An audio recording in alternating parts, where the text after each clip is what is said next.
Marty, just explain what's happened. So what we've announced today is that I've reached an agreement with Ian and Janet Fulton to enter into an option to acquire their shares by the end of January next year, which would then give me effectively 100% control of the club. There's some small shareholders, but it's effectively 100% control. How does it feel then to be in charge fully? Don't think it's quite sunk in yet. I think we'd all agreed that the club needed some firm direction. It's less than a year since I spoke to you when I invested into the club, and it's been a big learning curve. But I think everybody, including the Fultons, agreed that probably the time was right for a new direction for the club. They've been brilliant in their support of the club, and to be honest, if it wasn't for the generosity of the Fulton family, I'm not sure the club would be in existence at the moment. So we've got to pay great respect to them. But Ian and Janet were kind enough to say they thought that I was in the right place to take the club forward. So big shoes to follow in the footsteps of, but it's something I'm looking forward to doing. So what can you now do going forward that you couldn't do previously? I don't know this question what I couldn't do, but as part of the agreement I now have total management control. Even though it's an option agreement, I have total management control. The reason we've entered into an option agreement is twofold really.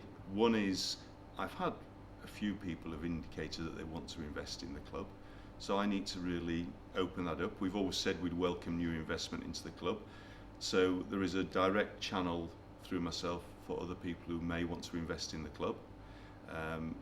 And secondly, it gives me a chance to really understand the structure of the club, look at a restructure of what exists at the club here. I'm talking mainly about off-field and management opportunities here, but it gives me a bit of time to sort of plan properly and work out what the future of the club could look like. As it stands, you talk about the management. As it stands, are the off-field football managers still in position? Yeah, nothing's changed as of today. We're exactly where we were at the start of the week. There are things that we want to look at, things that we want to assess, and there may be things that we want to change going forward. But part of the first few weeks is just assessing what we have at the moment. So what is your vision? What is your vision going forward now you are in total control?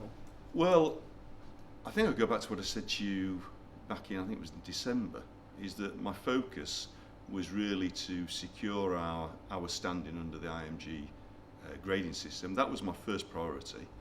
Now, gradings get released last week. I wouldn't be doing this if I didn't have a fairly confident view that we'll be a Super League team. I think at the time we originally spoke, there was a lot of speculation that we wouldn't. Gratitude there to the likes of Mark Grattan at the club, who spent a lot of time in the weeds of the IMG system. So I'm fairly confident that will be a success for us. And secondly, it was to ensure the long-term stability of the club, and that's really focused about the future development of the ground. That's still a little way off because it's out of our hands. That's got to remain my focus going forward. It's looking at what we can do in the short term to improve the stability of the club, both on and off the pitch.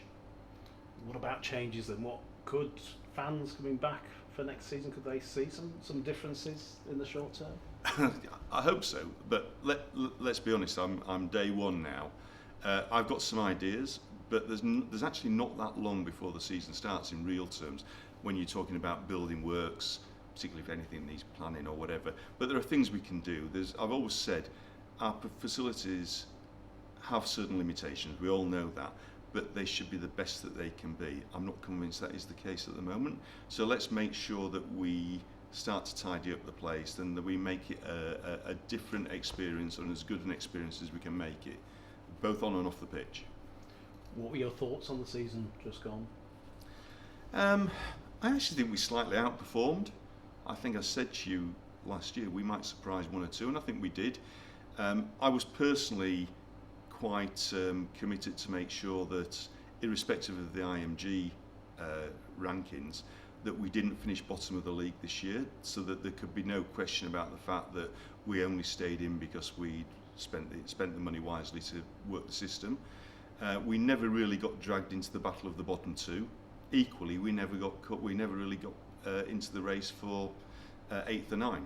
But I think we've probably finished a place higher than most people thought we would finish. But I think there were times in the season where we punched above our weight a little bit.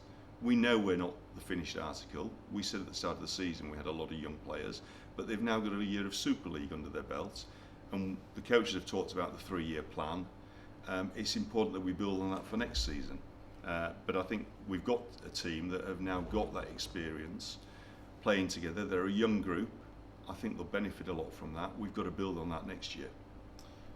What about new signings? The Tigers fans are going to want to know. It's been fairly quiet of late. How noisy could it get? It has. I think let's leave that for the coming days. There's a lot to go through over the next week or so. We're only a few days away from the rankings coming out under the IMG system. We have been working hard behind the scenes. There will be news on signings very shortly. And with the IMG rankings to come next week, have you got a bit early going fully in here? Because, I mean, obviously, you're very confident. I think a lot of people are confident that Cass will be in Super League, but could you have not waited till next week? I could have done. Maybe I should have done. You have to remember it's an option agreement at this moment in time, but it does give me full management control. But equally, I want to get on with making some changes now and starting to plan. So I've taken that punt myself. Where are we with the redevelopment of the stand? The reality is that that's out of our hands in terms of timing, because it's dependent upon money coming into us from a developer who's developing a site out at the M62 junction. I can't see that starting for at least, the earliest I could see it starting would be September 2026. So I can't see anything before then. I'm not saying it won't happen, but I work in the property industry. I know what the property markets are like. It's not conducive for that development to start just yet. I would hope conditions would improve over the next 12 months, and that would become a catalyst for the development to commence. Last question, probably the most difficult. What do you think the reaction of the Cass fans will be to the news today? Well, I hope it's positive. I still want to be able to come here and hold my head up high. Look, I hope it's positive. I hope they all buy into the vision. As I say, this is day one. It's now for me to explain where I see the future of the club. We'll do some time here looking at the structure of the club, the structure of the board. I've mentioned that in the press release. We'll look at what support is needed on the playing side and to the coaching side, and I would hope the duty of anybody taking over a club like this is to make sure that you take over one day, and whenever it is that you move on, you leave it in a much better place. We're only custodians for a period of time, so there's a big onus on me to make sure that whatever happens over the next few years, that this club improves. And I'll go back to what I said. It's the long-term stability of the club. It means so much to the town. It's very important for the well-being of the town, as well as just the club itself, that there is a strong Castleford Rugby League team here.